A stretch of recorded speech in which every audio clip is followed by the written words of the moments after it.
What is up, party people? Welcome to Wilmington, North Carolina. I have the hiccups right now.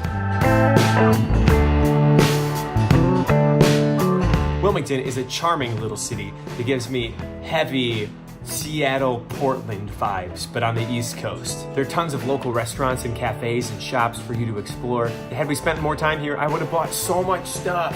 Here in Wilmington, we played 2 shows over the course of 2 days, but we also had a brush-up rehearsal on Wednesday.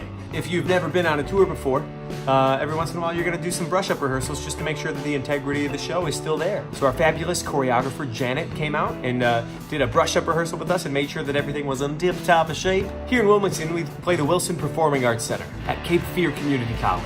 This state-of-the-art theater seats just over 1,500, and the theater took such good care of us. I cannot even express how awesome this theater was. They had so many snacks. It was amazing. If we had been here in the summer, I definitely would have gone surfing and maybe even sailing. But alas, it is February and it's too cold to go surfing. It was nice to get a respite from the very, very cold weather that we've experienced in the Midwest lately. Next stop, Morganton, North Carolina. Thanks so much for coming out. Chase your dreams and cheers.